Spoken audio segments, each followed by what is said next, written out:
దర్శకుడు ఎస్ఎస్ రాజమౌళి తెరకెక్కిస్తున్న తాజా చిత్రం వారణాసిపై ఆసక్తి రోజు రోజుకీ పెరుగుతోంది. హీరోగా మహేష్ బాబు నటిస్తుండగా ఈ చిత్రం ఏ జానర్కు చెందిందన్న దానిపై వివిధ ఊహాగానాలు వినిపించాయి. టైటిల్ గ్లింప్స్ విడుదలైన తర్వాత కథపై మరింత ఆసక్తి పెరిగింది. ఇక ఆటోమేటిక్ వీల్ చైర్లో విలన్ పాత్రలో కనిపించిన పృథ్వీరాజ్ సుకుమారన్ ఫస్ట్ లుక్ ఆధారంగా ఇది సైన్స్ ఫిక్షన్ సినిమా అంటూ ప్రచారం జరిగింది. అయితే ఈ ప్రచారానికి స్వయంగా రాజమౌళి క్లారిటీ ఇచ్చారు.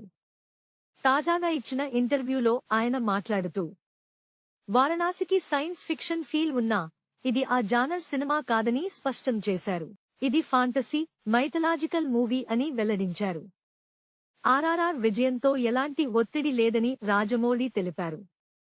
కొత్త సినిమా ప్రారంభించినప్పుడు గత చిత్రాల ఫలితాలను దృష్టిలో పెట్టుకోనన్నారు. రుద్ర పాత్రలో వృషభంపై మహేష్ ఎంట్రీ వారణాసిలో గ్రేటెస్ట్ సినిమాటిక్ మూమెంట్ అవుతుందన్నారు. దర్శకుడిగా ప్రేక్షకులకు ఎప్పుడూ కొత్త అనుభూతి ఇవ్వాలనుకుంటానని తెలిపారు. అది కేవలం విజువల్స్ పరంగానే కాదు, భావోద్వేగాల పరంగానూ ఉంటుందని పేర్కొన్నారు. ఈ మూవీ రన్ టైం 3 గంటల కంటే తక్కువగానే ఉండొచ్చని భావిస్తున్నానన్నారు.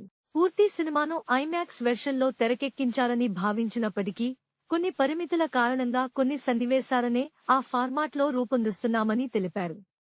రామాయణం ఎపిసోడ్ షూటింగ్ ఇప్పటికే పూర్తయిందని, దానికి సంబంధించిన విఎఫ్ఎక్స్ పనులు సవాలుగా ఉన్నాయని చెప్పారు.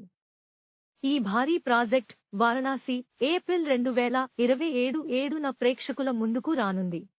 Please subscribe BCN channel. Please subscribe BCN channel. ఇందులో మీకు కావాల్సిన అన్ని రకాల హంగులు ఉంటాయి. Hi, this is MM Sri Lanka. Please subscribe to BCN channel.